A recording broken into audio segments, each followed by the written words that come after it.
Assalamualaikum warahmatullahi wabarakatuh. Kaum muslimin dan muslimat, selamat datang kembali di channel ini. Semoga hari-hari kita senantiasa dalam kebaikan. Kali ini kita akan bercerita tentang begini akhir kehidupan kaum Nabi Lut. Nabi Lut adalah nabi yang ditugaskan Allah untuk memberikan peringatan kepada kaumnya untuk kembali kepada jalan yang benar, yaitu diajak untuk hanya bertakwa kepada Allah. Kisahnya diceritakan kembali dalam Al-Quran bahwa kaum Nabi Lut adalah kaum yang dibinasakan dengan azab yang keras karena perilaku seksual mereka yang menyimpang. Mereka banyak melakukan perbuatan homoseksual di tempat-tempat pertemuan mereka. Kaum Lut adalah kaum yang telah mendustakan para rasul. Mereka tidak mau beriman dan bahkan mereka lebih memilih untuk menuruti hawa nafsunya saja dengan perbuatan keji dan mungkar. Nabi Lut pun mengajak kaumnya untuk menikah dengan putri-putrinya, tetapi mereka tetap tidak mau dan tidak berhasrat kepada perempuan. Mereka memang kaum yang melampaui batas.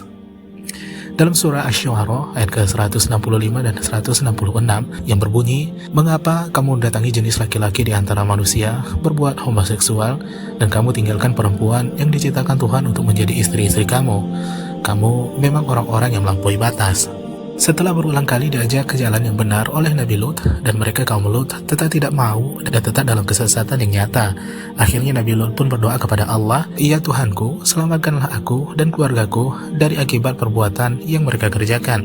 Lalu Allah mengirimkan utusannya, yaitu malaikat yang turun ke bumi dengan wujud sebagai manusia berjenis kelamin laki-laki yang sempurna rupa dan fisiknya.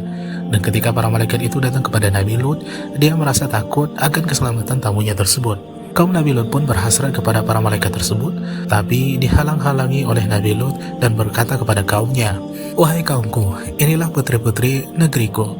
Mereka lebih suci bagimu, maka bertakwalah kepada Allah, dan janganlah kamu mencemarkan namaku terhadap tamuku ini. Tidak adakah di antaramu orang yang pandai?"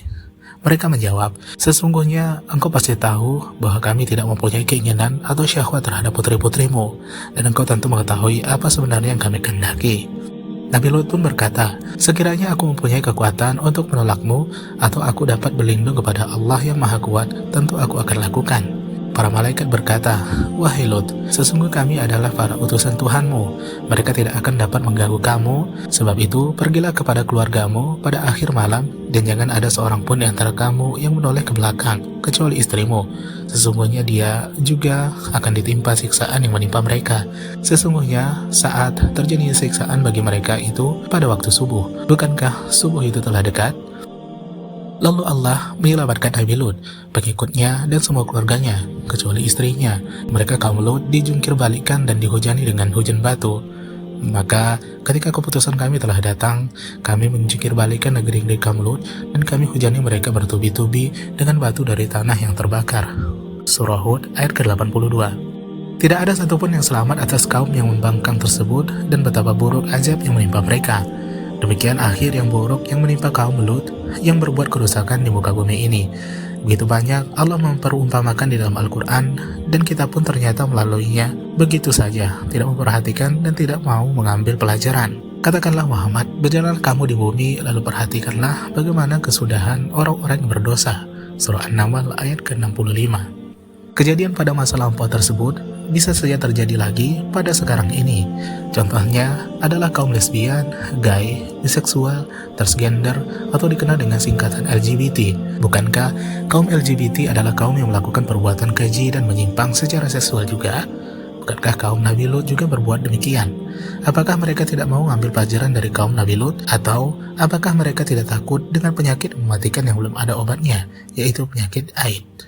Ingatlah, setiap perbuatan pasti ada balasannya, dan ingatlah, setiap yang berjawab pasti akan merasakan mati.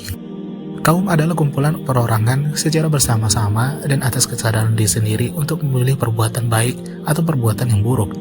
Jika memilih perbuatan baik, maka akan selamat di dunia maupun akhirat, dan jika memilih perbuatan sebaliknya, maka akan tersesat di dunia dengan azab yang pedih, dan di akhirat nanti akan dibalas dengan azab yang berlipat ganda besarnya.